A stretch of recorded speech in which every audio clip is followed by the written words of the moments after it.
Kaveri principal மேடம்கிட்டயும், மத்த மேடம்கிட்டயும் தன்னால தான் அசிங்கப்பட்டாங்கன்னு சொல்லிட்டு விஜய் ரொம்பவே வருத்தப்பட்டு, இந்த விஷயத்த அவங்களோட வீட்டு வரைக்கும் கூட்டிட்டு வந்துடுறாங்க. அதனால அவங்க காவேரி கிட்ட மன்னிப்பு கேட்க, இத கேட்ட சாரதாவுக்கோ பிரின்சிபல் மேடம் மேல செம்ம கோவம் வருது.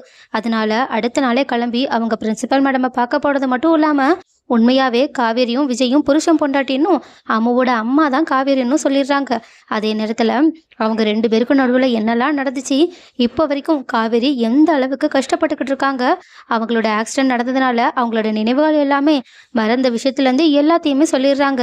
இதை கேட்டதுக்கு அப்புறமா பிரின்சிபல் மேடமும் காவேரியோட நிலைமையை நினச்சி ரொம்பவே வருத்தப்பட்டது மட்டும் இல்லாமல், நீங்கள் கவலைப்படாமல் போங்க, இதுக்கப்புறமா என்னால் காவேரிக்கும் விஜய்க்கும் நடுவில் எந்த பிரச்சனையும் வராது, கண்டிப்பாக அவள் வழக்கம் போல் அவளோட குழந்தை கூட சந்தோஷமாக வாழுவான்னு சொல்லிட்டு சாரதாவுக்கு ஒரு நம்பிக்கை கொடுத்துட்டு அவங்கள அங்கேருந்து அனுப்பி வைக்கிறாங்க. அதே நேரத்தில் காவேரி ஸ்கூலுக்கு வந்ததுக்கப்புறமா அவங்க காவேரியை கூப்பிட்டு, இங்கே பாருங்க, நான் புரிஞ்சுக்கிட்டேன், அந்த பொண்ணு அம்மா இல்லாத குழந்தை, அவள் பாசத்துக்காக ஏங்குறா. அதனால நீங்கள் இதுக்கு முன்னாடி அந்த குழந்தை கூட எப்படியெல்லாம் இருந்தீங்களோ அதே மாதிரி இதுக்கப்புறமாவும் இருக்கலாம். நான் எந்த கேள்வியும் கேட்க மாட்டேன். நீங்கள் அவள் மேலே ஒரு அம்மா பாசத்தை காட்டினா எனக்கு ரொம்பவே பெட்டராக இருக்குன்னு சொல்ல. ஆனால் இதுக்கு முன்னாடியும் நம்ம அவளுக்கு அம்மா இல்லைன்னு சொன்னதை இவங்க அதிகமாக எடுத்துக்கவே இல்லையே.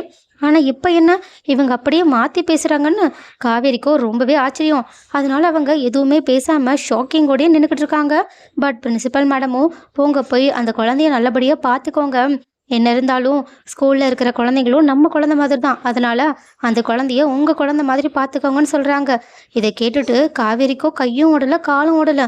இவங்க என்ன அப்போ அப்படி பேசிட்டு இப்போ இப்படி பேசுகிறாங்கன்ற ஆச்சரியத்தோடய அங்கேருந்து கிளம்பி போகிறாங்க. ஆனால் காவேரி போகும்போதெல்லாம் பிரின்சிபல் மேடம் காவேரியை பாவம் போல் பார்த்துக்கிட்டு இருக்காங்க. பட் இன்னொரு பக்கம் காவேரிக்கோ ஏதோ ஒன்று நடந்திருக்கு. ஆனால் அது என்னன்னு தான் நமக்கு தெரியல. முதல்ல அது என்னன்னு கண்டுபிடிக்கணும். இவங்க எந்த அளவுக்கு சப்போர்ட் பண்ணுறாங்கன்னா அது கொஞ்சம் டவுட்டாக தான் இருக்குது. ஏன்னா அந்த குழந்தை கூட நான் பழகிறத எல்லாருமே சப்போர்ட் பண்ணிக்கிட்டு இருக்காங்க. இதுக்கு என்ன காரணமா இருக்குன்ற ஒரு சந்தேகத்தோடயே அவங்க அங்கிருந்து போறாங்க.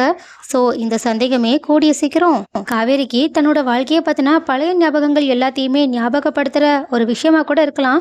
ஸோ என்ன நடக்குதுன்றத நம்ம பொறுத்திருந்து பார்க்கலாம்.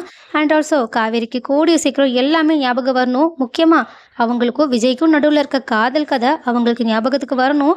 வந்து அவங்க 2 பேரும் ஒன்று சேரணும்னு யாரெல்லாம் ஆசைப்படுறீங்களோ கமெண்ட்ல சொல்லுங்க.